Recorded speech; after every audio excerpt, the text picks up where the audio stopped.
천국의 기쁨을 전하는 하늘 우편.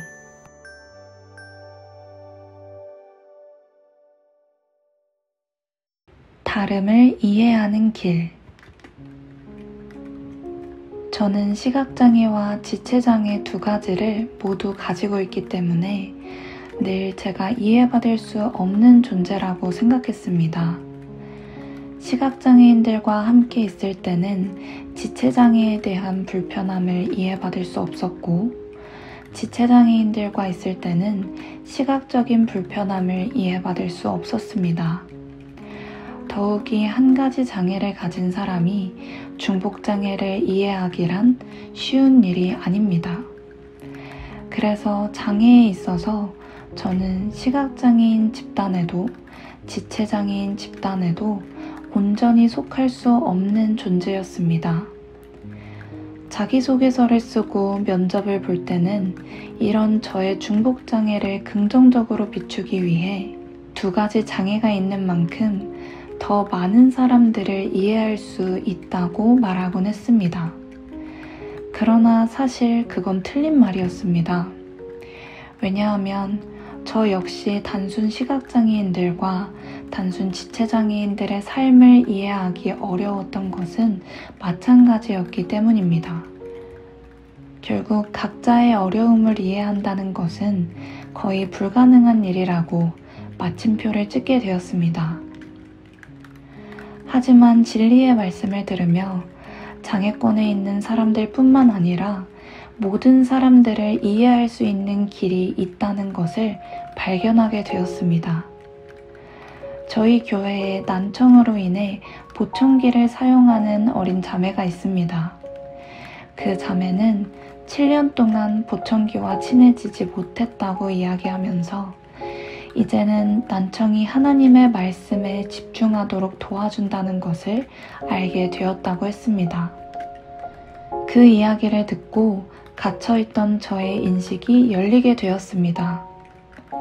앞이 보이지 않던, 소리가 들리지 않던, 말을 할 수 없던, 걸을 수 없던 그 외의 모든 장애와 경제, 건강, 관계, 학업, 직업 등으로부터 고통과 어려움을 당하게 되는 이유는 하나님과의 관계의 단절로부터 비롯된 것임을 이해하게 되었습니다. 장애가 다르다고 해서 이해하지 못하는 것이 아니었습니다.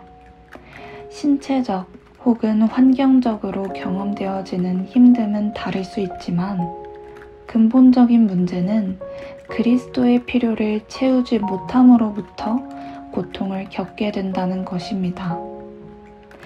애초에 하나님께서 우리 삶에 고통과 힘듦을 주시는 이유는 그 일들을 통해 하나님을 찾게 하기 위함이라고 말씀하셨습니다. 과거에 저를 비롯하여 너무나 많은 사람들이 고통의 원인을 환경과 상황에서 찾고 있습니다. 그러나 환경적 문제가 해결된다고 해도 고통은 또 다른 문제로 찾아와 반복되게 됩니다. 하나님은 환경의 문제가 아니라 하나님과의 관계의 문제를 회복하길 원하시기 때문입니다.